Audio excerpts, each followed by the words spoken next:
Hey there everyone, it's Jenn, Board Game Librarian, and today we're going to be taking a look at another book live from my office, you lucky folks. And today that's going to be The Book of Speculation by Erika Swyler.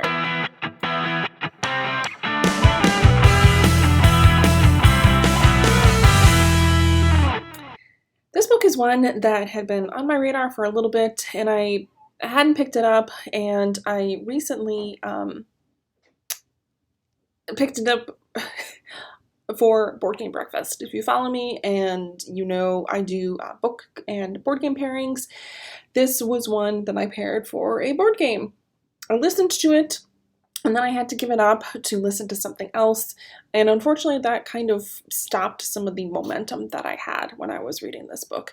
I then switched over to reading it, and then I was listening to it at the same time. I'll say quite upfront, this book was probably a 3. And that's pretty consistent with what other reviewers have said about this book. This book is 2 distinct books.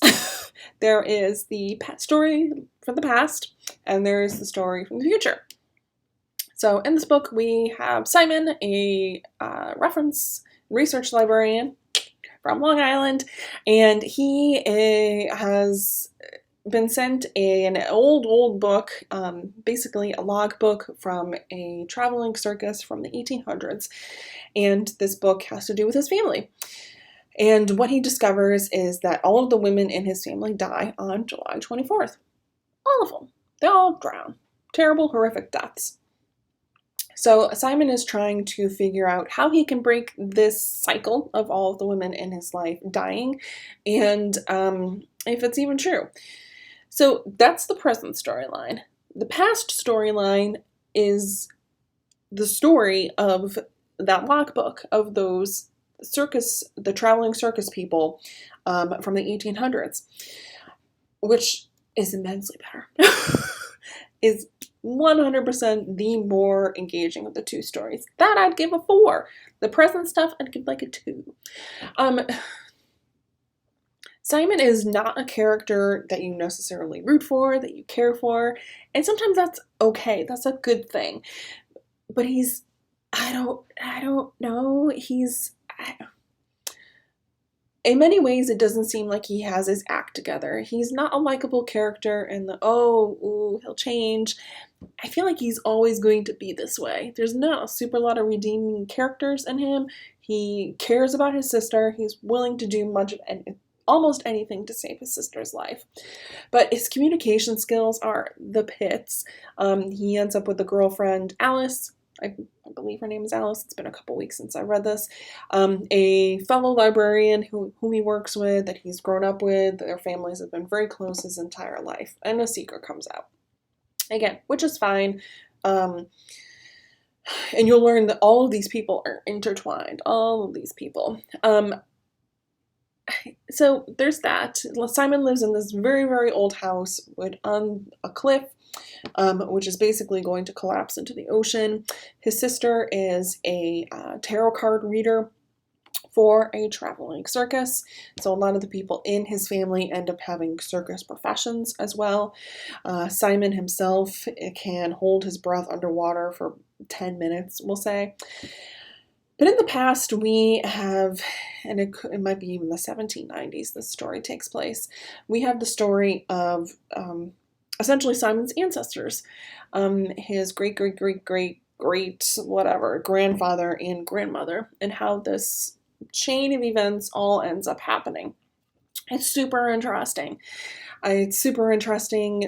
Talking about the going into towns and how performers just in general read crowds. It's very interesting.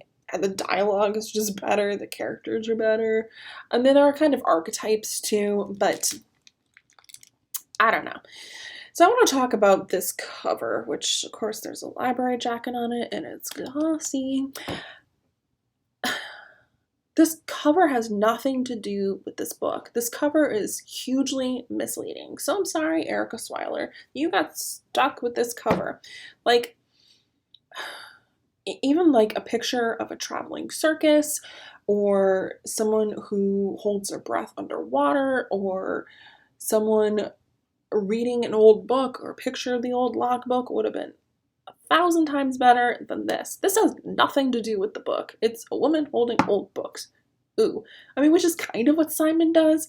But first of all, this is not Simon. This is maybe Alice. I don't even know.